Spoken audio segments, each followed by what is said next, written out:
உன்னுடைய அண்ணன் சோழ மன்னன் மாவளத்தானே, நீ என்ன காரியம் செஞ்சுட்ட? நலங்கிள்ளி பாண்டிய மன்னரை போரில் பந்தாடி வெற்றி பெறும் குணமுடையவன். அவனுக்கு தம்பியா இருந்துகிட்டு நீ இப்படி பண்ணலாமா? உன்னுடைய குலத்து மேலே எனக்கு சந்தேகமா இருக்கு. ஹாய் ஹலோ வணக்கம் ஃப்ரெண்ட்ஸ், வெல்கம் டு அழகு தமிழ் சேனல். அழகு தமிழ் கதைகளோடு இணைந்திருப்பது சசி. இன்னைக்கு நம்ம சேனல்ல சங்க காலத்துல நடந்த ஒரு சுவாரஸ்யமான நிகழ்வை தான் நம்ம சேனல்ல இன்னைக்கு பார்க்க போறோம். வாங்க பார்க்கலாம். சங்க காலத்துல தொண்டை நாடுன்னு ஒண்ணு இருந்துச்சு. இன்றைய வட தமிழகம் தான் அன்றைய தொண்டை நாடு.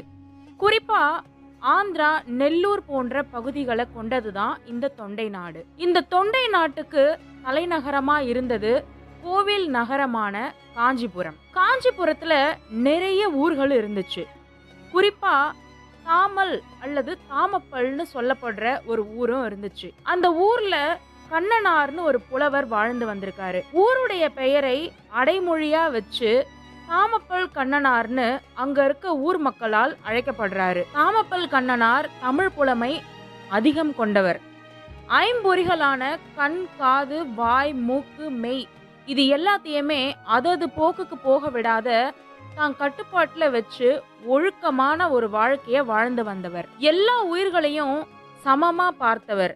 எந்த உயிருக்கு துன்பம் வந்தாலும் தனக்கே அந்த துன்பம் நேர்ந்ததா நினைச்சு துடிதுடிச்சு போயிடுவாரு. முடி தரித்து நாடாலும் மன்னன் தவறு செஞ்சா கூட அத தைரியமா மன்னரோட முகத்துக்கு நேராவே எடுத்து சொல்ற ஒரு தைரியமான குணமுடையவர் இந்த தாமப்பல் கண்ணனார். இவருடைய நல்ல இயல்புகள் நாடெங்கும் பரவி இருந்த காலகட்டம் அது. அந்த புலவர் வாழ்ந்த காலத்துல சோழ நாட்டை சோழ நலங்கிள்ளி என்ற அரசர் ஆட்சி புரிந்து வந்திருக்காரு. இவரும் ஒரு செந்தமிழ் புலவர் தான். தமிழ் மொழி மேல ரொம்ப பற்று கொண்டவர். பாண்டிய மன்னனை எதிர்த்து போரிட்டு வெற்றி பெற்றவர். இந்த மன்னருக்கு ஒரு தம்பி ஒருத்தர் இருந்திருக்காரு.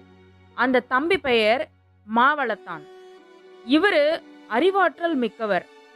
அண்ணன் எப்படி போர்க்களத்துல சிறந்து விளங்கினாரோ தம்பி கல்வி களத்துல சிறந்து விளங்கினாரு.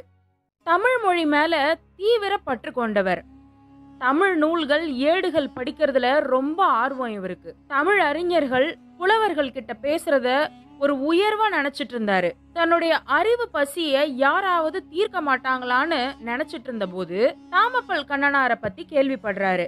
அதனால அந்த புலவருக்கு தூது அனுப்பி தான் கூட வந்து இருக்குமாறு கேட்டுக்கிறாரு. புலவரும் அரசரோட அழைப்பை அன்பா ஏற்றுக்கிட்டு தொண்டை நாட்டுல இருந்து சோழ நாட்டுக்கு பயணப்படுறாரு. ரெண்டு பேருக்குமே தமிழ் பற்று அதிகமாச்சே. என்ன நடந்திருக்கும் வாங்க பார்க்கலாம். விடியறதுக்கு 5 நிமிடங்களுக்கு முன்னமே எழுந்து தன்னுடைய காலை கடமைகளை முடிச்சிட்டு ரெண்டு பேரும் போற இடம் எதுனா தமிழ் மன்றம். அங்க அழகிய நூல் நிலையம் ஒன்று இருக்கும். அங்க பல நூல்களும் ஏடுகளும் அடுக்கடுக்கா அடுக்கி வச்சிருப்பாங்க. இலக்கண சுவடி ஒரு பக்கம், இலக்கிய சுவடி ஒரு பக்கம், அறிவியற் சுவடி ஒரு பக்கம், அறிவை பெருக்கும் நூல்கள், இது எல்லாமே அழகழகா அடுக்கி வைக்கப்பட்டிருக்கும். புலவர் பல சுவடிகளிலிருந்து பல கருத்துக்களை மன்னருக்கு பகிர்வாரு. அரசரும் இதை கேட்டு தெரிஞ்சுப்பாரு. ஒவ்வொரு முறை புதிய விஷயங்களை தெரிஞ்சுக்கும் போதும் அந்த மன்னர் பெருந்தன்மையா, அடடா இவ்வளவு நாள் இதெல்லாம் நான் தெரிஞ்சுக்காமையே இருந்துட்டேனே, இப்போ புலவரால தான் நான் இதெல்லாம் தெரிஞ்சுக்கிட்டேன்னு ரொம்ப பெருமைப்படுவாரு. ஏழை எப்படி செல்வந்தர்கள் கிட்ட ஏங்கி நிற்பாங்களோ அதே போல இங்க அரசன் புலவர்கிட்ட அவருடைய கருத்துக்களுக்காக ஏங்கி நிக்கிறாரு. புலவரும் மன்னரோட சந்தேகங்களை அண்ணனுக்கே தீர்த்து வச்சிருவாரு. இப்படியே பல நாட்கள் கழிந்து வந்தது. மன்னருக்கும் அறிவாற்றல் பெருகியது. பொழுதுபோக்கா ஒரு நாள் வட்டாடுதல் வழக்கம். வட்டாடுதல் என்றது ஒன்னும் இல்ல, சொக்கட்டான் போல ஒரு சூதாட்டம் நிறைந்த விளையாட்டு தான் இந்த வட்டாடுதல். ஒரு நாள் ரெண்டு பேரும் தமிழ் மன்றத்துக்கு போயிட்டு வந்ததுக்கு அப்புறம் வட்டாட விருப்பப்படுறாங்க. வேலைக்காரங்க பொன்னால் ஆன பலகையையும் மாணிக்க கற்களால் ஆன காய்களையும் கொண்டு வந்து வைக்கிறாங்க. ரெண்டு பேருமே எதிர் எதிர் திசையில அமர்ந்து விளையாட ஆரம்பிக்கிறாங்க. விளையாட்டு தர்மம் என்ன? யாராவது ஒருத்தர் ஜெயிக்கணும், யாராவது ஒருத்தர் தோக்கணும். இதுதானே விளையாட்டு தர்மம்.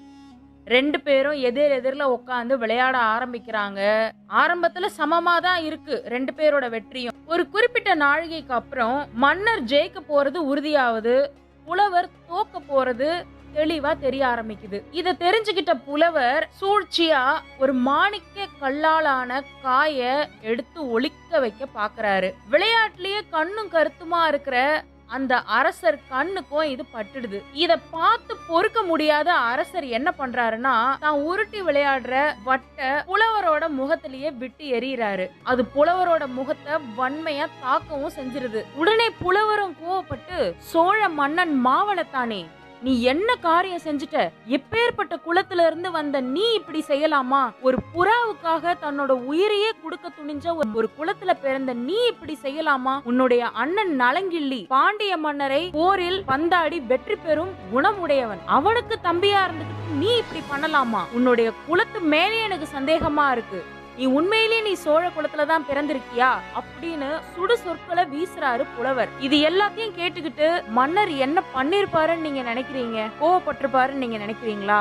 அதுதான் இல்லவே இல்ல. புலவர் சொன்ன எல்லாத்தையுமே கேட்டதுக்கு அப்புறம் சுயநினைவுக்கு வராரு அரசர். தாம் பண்ண தப்பு என்னன்னு தெரிய வருது.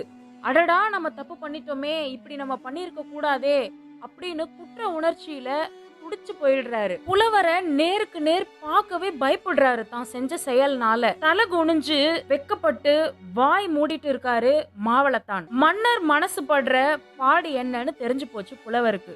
உடனே அவருடைய மனசும் இலகி, நான் விளையாட்டா காய்களை எடுத்து ஒளிச்சது தப்புதான், அதுக்காக என் மேல நீங்க வட்ட தூக்கி எரிஞ்சிங்க, அதுக்கப்புறம் நான் வார்த்தைகளால உங்களை நான் காயப்படுத்திட்டேன், என்னுடைய சொற்களுக்கு கட்டுப்பட்டு பெருந்தன்மையா நீங்க கேட்டுட்டு இருந்தீங்க பாத்தீங்களா, இங்க நீங்க யார், எந்த குலத்துல பிறந்தவர்னு நீங்க தெரியப்படுத்திட்டீங்க, சோழ குலத்திற்கே தம்மை பிழைத்தோரை பொறுக்கும் குணசிறப்பு உண்டு, உங்களுடைய பெருமை சிறக்க அப்படின்னு சொல்லிட்டு புலவர் வாழ்த்துறாரு. அதுக்கப்புறம் வடு போல எல்லாமே மறைஞ்சு போயிட்டு கலக்கமும் மாறி ரெண்டு பேரும் பழைய மாதிரி சகஜ நிலைமைக்கு வர ஆரம்பிக்கிறாங்க. புலவர் சுடு சொற்களை பேசின மாதிரி நமக்கு தெரியுது. ஆனா மன்னர் தன்னுடைய இயல்புல இருந்து மாறினத புலவர் சுட்டி காமிச்சிருக்காரு.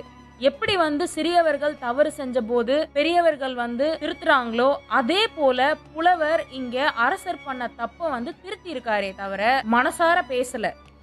சூதாட்டம்ன்றது அந்த காலத்துல இருந்து இந்த காலகட்டம் வரைக்கும் தீயதையே ஏற்படுத்தும்.